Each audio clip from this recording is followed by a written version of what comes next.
Hello and welcome to the Wednesday morning briefing from Heart Standard.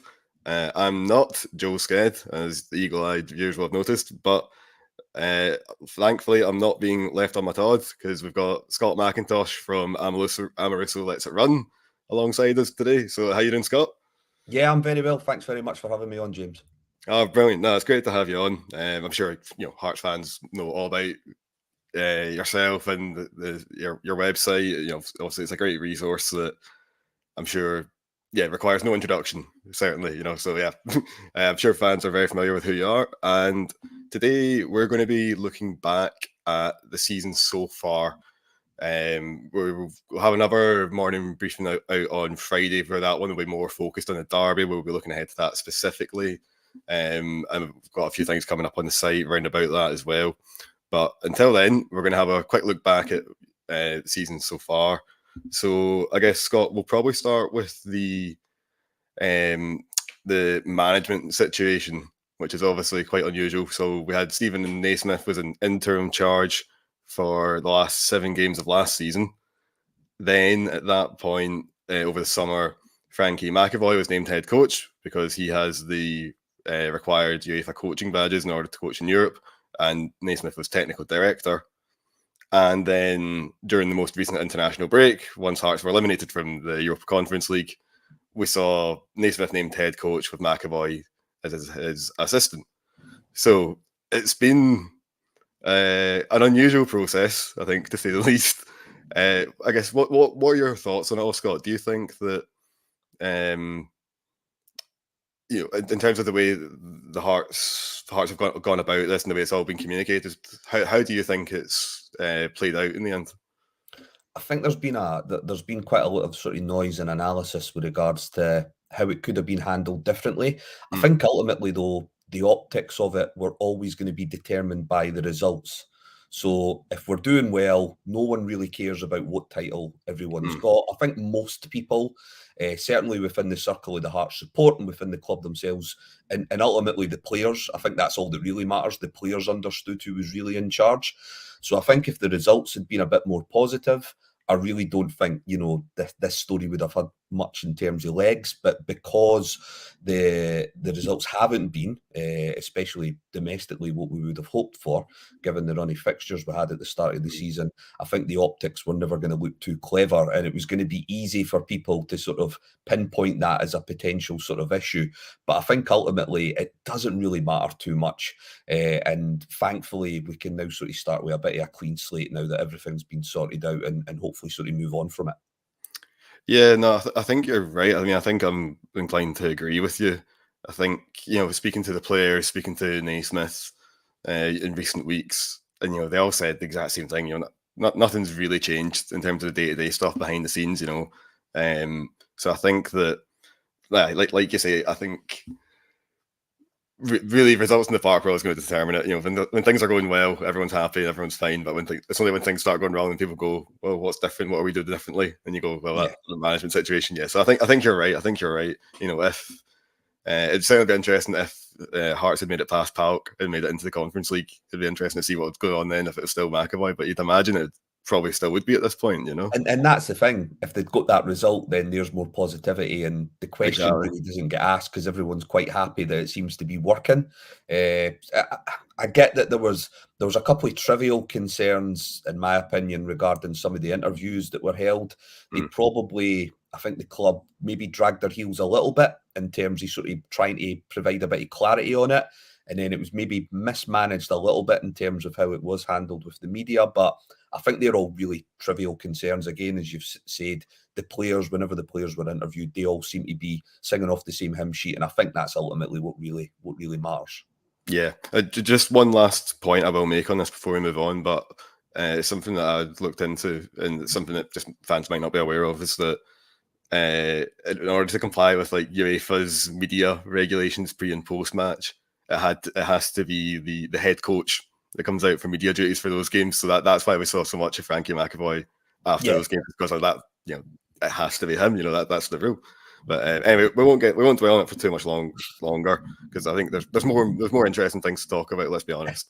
So let's look ahead back then at the summer transfer business. So, I guess start just straight off the bat. Are there any players you think that have come in that have really caught your eye so far this season? I think there's two specifically that I feel have strengthened the squad, but also filled positions that had been quite apparent we needed to fill for quite a Mm, few months now. I would say Frankie Kent coming in at centre half has certainly sort of filled that void that's been left by Craig Halkett being injured for so much of the last 12 months. And I would say Callum Neuenhoff is possibly a slightly different sort of central midfield option to what we have. I mm, think there is an argument to say that Cammy Devlin is an 8, but he's an 8 in a slightly different way in terms of probably adding more value to the team out of possession. Whereas I aye. think Neuenhoff will give us more when we've got the ball. And I think given that the majority of our fixtures involve us having, over 60% possession, I think he's definitely going to be a great addition. And he's really settled in quite well in the last few weeks since coming back from that sort of injury that he had at the Mm, start of the season. I know we tried playing him in that sort of number 10 position in Perth a couple of months ago, but I think he's certainly a player that benefits from having the game in front of him. I don't think he's mm, someone that can really play that number 10 position. So I think if we keep him to where we've had him recently, I think he will turn out to be probably the signing of the summer. Because I think there will be question marks over how you fit Kent into the system once Halkett comes in. It could be mm. that the club maybe goes to that back three that they've adopted up at County at the weekend. But yeah, I think there's more to say that I think long term Neuenhoff's going to be the one that's going to definitely stake a claim in the first 11. I think that's a really interesting point you make. I think that, yeah, like you said, we saw Noonoff in the number 10 role up at McDermott, and it didn't really work. And okay, that was his first game in Scottish football, so maybe it's just he's settling in. But I think you're right. I think when you look at the qualities that he's got, the fact that he looks as if he's able to sort of carry the ball out from midfield. I mean, Hearts just don't. No one else who plays in those midfield roles can really do that to the same level. Because I agree. I think with you, Cam and Devlin again. I think that in certain games, like for instance, the next 4 games anyway, Yeah. I think we will see him quite far out the park. But because those games are going to be, it's going to be really important what Hearts do out of possession, and you've got someone like him who can just press so aggressively and just jump on every loose ball. I think you're right. I think you probably want him a wee bit more advanced up the park. So yeah, I think Nuenhoff's definitely. I think the last two or 3 games, maybe even, he's started really come into his own a wee bit. He's looked a lot more comfortable. I think both on the ball and off of it as well. That's actually impressed with him off the ball against County, where obviously he was in that sort of number 6 role at the base of the midfield, but he was still covering in behind Rolls and Kent whenever the situation required as well. So I think that, yeah, Nuenhoff, I've been impressed with him. I should say as well, though, Joe has just put out an article today arguing that Frankie Kent is the signing of the summer. And I'm a bit of a stats nerd, so I like all that kind of stuff. And he makes a very compelling case. He talks about the fact that when you look at Halkett's 21-22 season and compare it to the kind of numbers that Kent's posting at the moment, obviously small sample size, blah, blah, blah, blah. But they're actually very similar in terms of the level of output you're getting from them. And so, and he was into a lot more detail about it. I'd absolutely recommend that that fans go and take a read of it, because he gets really quite granular on it. It's fantastic stuff. I guess the other person I think who's really caught the eye, but just in flashes, I suppose, for me is Kenneth Vargas. Obviously, he came on loan from Costa Rica, and I think certainly the last couple of games I think his all-round play has been quite good. I think he's been getting involved quite a lot, but he's maybe not been getting into areas where he can get crosses into the box, or get shots away or really stretch the opponent's defence. I don't know if he's been quite as threatening as he perhaps could be, but I think we've seen certainly some earlier stages of the season that he can be a real threat with the ball at his feet. He's got that pace, he's direct, and I think technically I think there's a really good player there as well. So I think he's one that's caught my eye. But I think I'd end up going backing Joe and just going for Frankie Kent, I think, for the best signing so far, just because I think he's hardly put a foot wrong.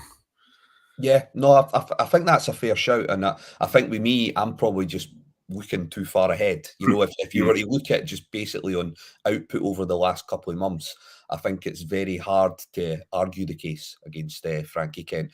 Vargas is an interesting one because Mm, I do think that he, like you mentioned, he has shown in flashes that he has something to offer, but I think that there's an issue with Hearts in general in the final third. I don't think it's down to individual players, but I mm, think that we're struggling to get the best out of the likes of Vargas, Tagawa as well.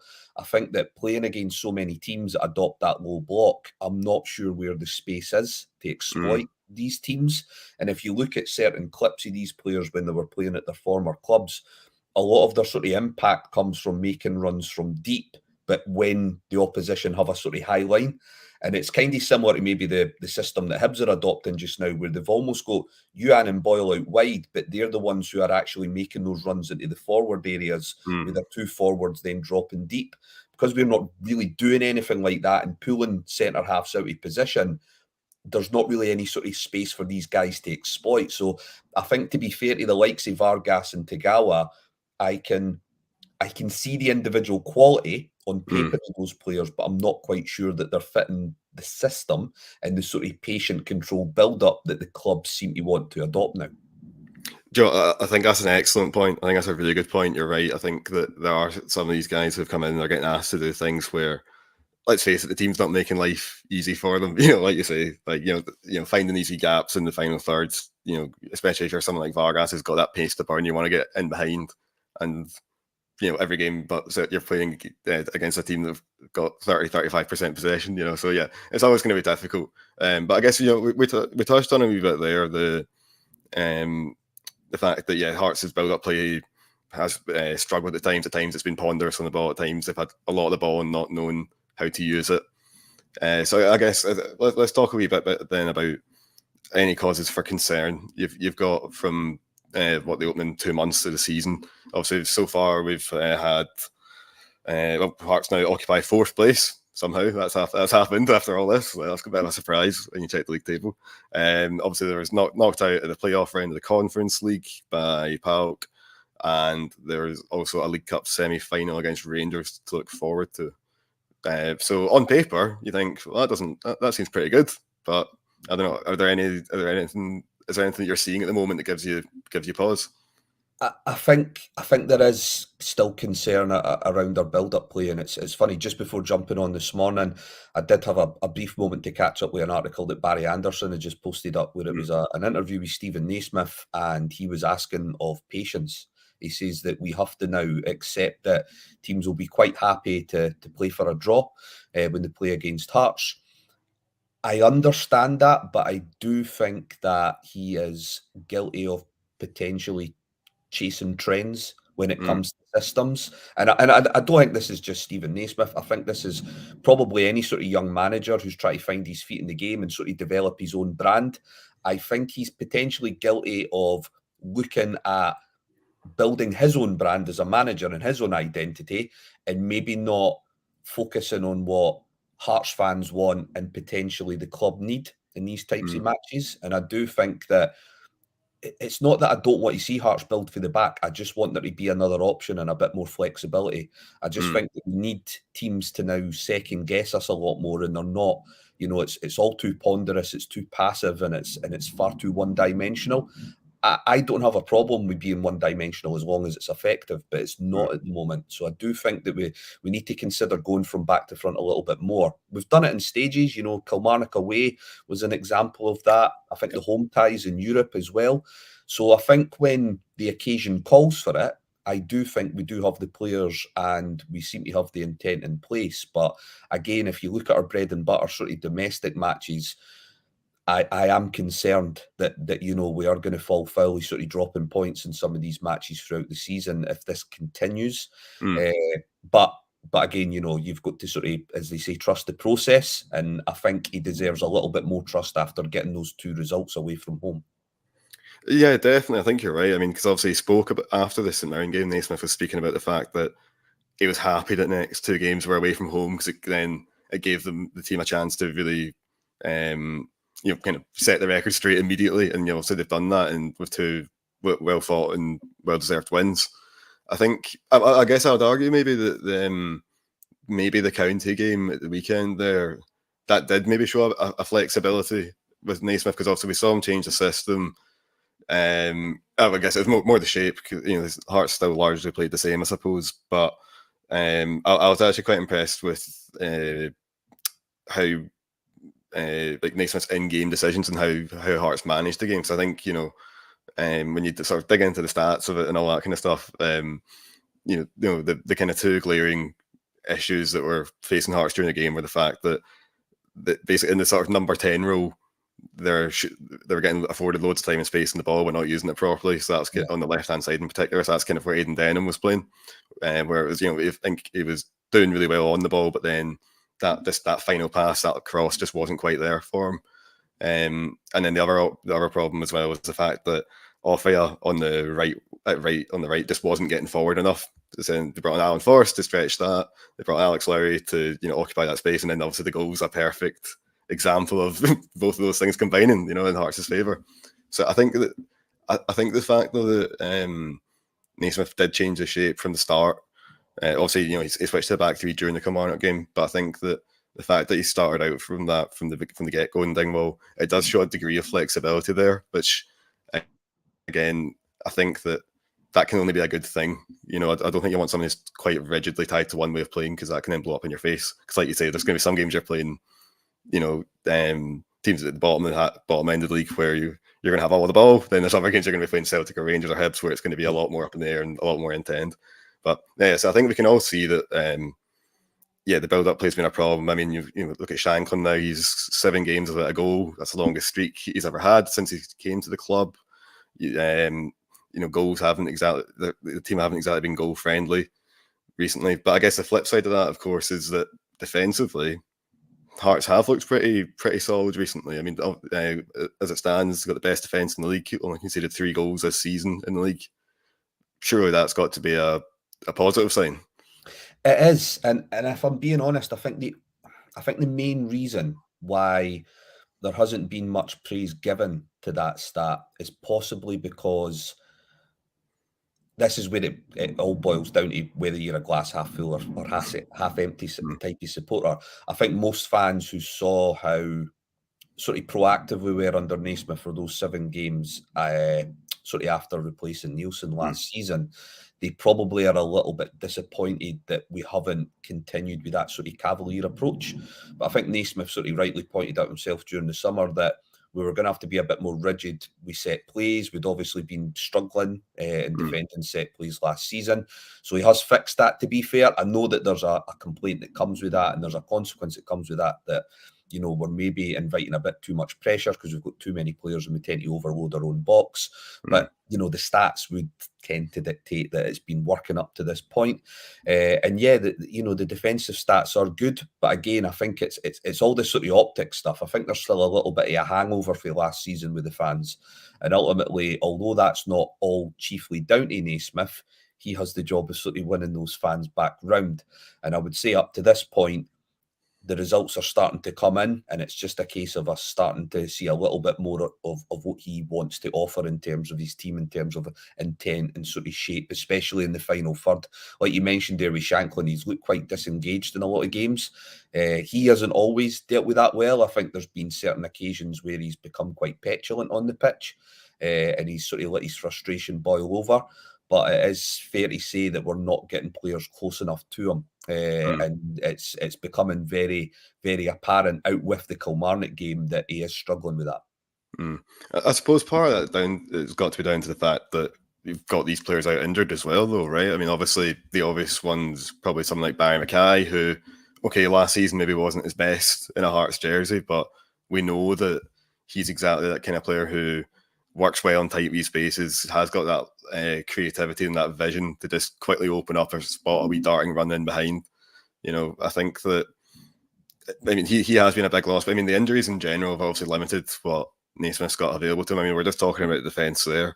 Hearts have 5 fit first team defenders on the books at the moment, and Saturday they're all 5 started. It doesn't give you a lot of wiggle room as a coach when you're trying to make decisions like that. So I think obviously with Halkett on his way back, that will be very big. I think Atkinson's a big loss as well, because I think while Sibic has looked pretty good this season so far when he's played, I think it's that problem again, the same as Ofaya the other day, where it just doesn't get forward to the same extent as Atkinson. Yeah, it becomes very lopsided, and it's easier for teams to defend against as well. Exactly, I think yeah. the point you mentioned about Barry Mackay is really good, because I think it's very understated just how much an impact he has on the team. And I know that there was times last season where he wasn't overly productive with the ball at his feet, but he is a player who occupies two players from the opposition, and that immediately buys space for the likes of Shankland. So even if he's maybe not doing so well on the ball, his presence on the park can still generate a positive for the team. So he's probably been one of the biggest sort of biggest factors in our sort of downturn in form in that final third since the start of the season. No, yeah, I think you're absolutely right, because I think obviously from large stages this season we've seen Liam Boyson at number 10, and while he's generally plays pretty well, to be honest. I'm struggling to remember him having a particularly poor game recently, but there's that fear, I think, that perhaps he's a bit too similar to Shankland. Perhaps that when you've got those two playing in the same team, particularly against a side where it's going to be lots of men behind the ball, where when there's just that kind of lack of pace up front, do they, is that a viable option? But I think we've seen in the last week or so that Hearts now do have an alternative there in the shape of George Grant. Obviously he had a great game at Rugby Park. He was pretty good in Dingwall as well before coming off, and he seems to bring that a wee bit extra energy to that kind of part of the pitch. So you just hope that he's able to continue his run of form and stay effective and until Mackay's able to get back in, because that's probably still a while away. And then, I guess just defensively as well, I guess my if there's one player I think who could maybe do with a rest or maybe a wee spell out of the team, I'd probably say it's Kai Rowles. But at the same time, like we were saying earlier, you look at the options that Naismith has available to him at the moment, and there's basically no one else that can play there, so he's going to have to play for the time being. But I just think there's been a couple of times this season where he's not looked very comfortable when dealing with, particularly with a big fast striker. I mean, St Mirren away was the most obvious example, but I think even against County the other day, there were a couple of times where he looked a little bit suspect. And I think, I looking at it now with the benefit of 2020 hindsight, an extra centre half wouldn't go amiss. But I guess obviously if you had Alex Cochrane fit, then you could maybe shift Kingsley over or Kingsley alongside, yeah. And I think, to be fair to Rowles, I think the runny games that are coming up are fixtures that I think should suit him as a centre half. I think in terms of his best assets, stepping out positionally, recovery pace, those are kind of probably his biggest assets. And I think those are things that will be called upon him more than physicality when you look at the way that Hibs tend to play and the way that Celtic and Rangers will look to play as well.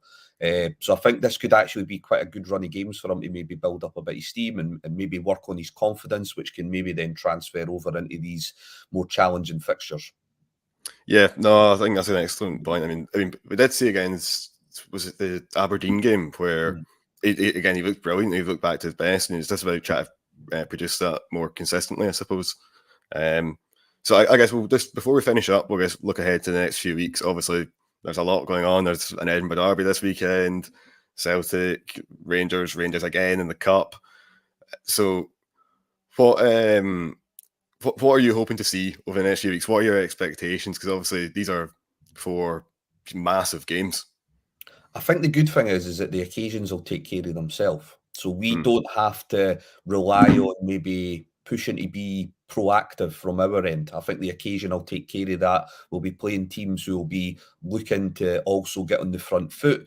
So I think it'll all boil down to, who wins their individual challenges and maybe some slight little tweaks that we might sort of make from game to game in terms of our system. I think against Hibs,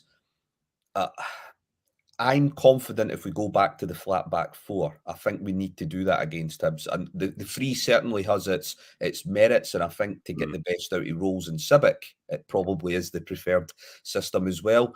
But I think the optics of starting with essentially what would be a back 5 at home to Hibs wouldn't look good. And if the result didn't go in his favour, that's something that would end up on his rap sheet in terms of in the eyes of some of the supporters. So I do think a flat back four is probably needed on Saturday, and I think it's just a case of matching Hibs up top. So maybe putting Devlin and Neuenhoff as advanced eights and sitting them on top of Diego and Newell, because that's where Hibs are generally sort of trying to dictate play just now against other teams since Montgomery's came in. So I do think there's an opportunity to get a really positive result on Saturday. As long as the teams start well and they are quite aggressive and they are quite sort of proactive in that final third, which, to be fair, the stats show, we have been pressing high up the park consistently this season. Our problem's been in possession rather than out possession this season. So that's something that I'd quite like to see, and I'm fairly positive that we can get some decent results over the next few weeks. There's a lot of the unknown about what's going to happen now with this double header against Rangers. Naturally, I was actually quite pleasantly happy to see us draw Rangers, because I think that Rangers play now with quite a narrow shape, or at least they were under Michael Beale. So I didn't think they were going to exploit us on Hampden to the same extent that previous Rangers sides had done when they had the likes of sort of Ryan Kent playing and sort of Fashion Sakala. So I was looking forward to that. I don't know what's going to happen now, but ultimately Stephen Davis is still going to have the same personnel to call upon as Michael Beale has. So he might be able to tweak some things, but maybe not too much. So I do think there's an opportunity there in the Cup. And against Celtic, what I quite liked about our home performance against Celtic under Naismith last season was that we did play with a high line. We were very aggressive. Now, there was the consequence of that a good side like Celtic can not only pass through you and break the lines, but they can also just make one pass in between the full-back and the centre half, which causes Alex Cochrane to get sent off. I don't think they'll go that direct under Rodgers. I think he'll be quite stubborn and wanting them to break the lines and play quite a controlled game. So again, I think there is an opportunity there to get something out of this match. For me, the concern will come back to those bread and butter fixtures again. You mentioned there, fourth on paper looks quite good, but that's not a result of us building any consistency so far. It's a result of the league being so cutthroat and everyone's cutting each other's throats. St Johnstone are the only team that look like they may potentially get sort of marooned down at the bottom, away from the rest of the teams on their own little island. So yeah, I think I'd like to see just a bit more consistency in those fixtures. And I think in terms of the games against the Old Firm, it's more about seeing shootsy progress, whether that be an individual's performance or a way that we set up, similar to that Celtic game. Although we lost that match 2-0, I was quite positive coming out of it, because I saw a huge change in mentality from what I'd seen under Nielsen in the previous matches. So I think for me, ultimately, that's what I want to see more than anything else. Excellent. Well, yeah, thank you very much for that, Scott, and thanks for all your input today. It's very helpful. Great having you on. We'll have to have you back on again soon. And yeah, thanks again for having us, for coming on. So we'll just about call it a day there, because that's pushing half an hour now, so we don't want to waste people's time any longer than we already have. I'll just quickly talk through what's been on the site this week. So Joe's had an excellent interview with Andreas Velichka, all about his time at Hearts and dealing with Romanov, coming back, all the rest of it. So that's a great read. It's on the site. You can grab that at some point. As I said earlier as well, there's an analysis piece on Frankie Kent and why Joe's picked him for his signing of the summer. Over the next couple of days as well, we're going to have plenty of stuff around the derby. So on Friday, there'll be the usual presser content coming out on Friday night and Saturday morning. We'll have an analysis piece looking at Hibs. We've got a feature looking at the 22-game unbeaten run. And we've got another feature as well. We've spoken to a few players about what it's like to prepare for and win an Edinburgh derby. So again, we've plenty to have sink your teeth into over the coming days. We'll also have the usual stuff like predict the lineups, and we will be back on Friday for another morning briefing then. So see you then. Cheers. Cheers.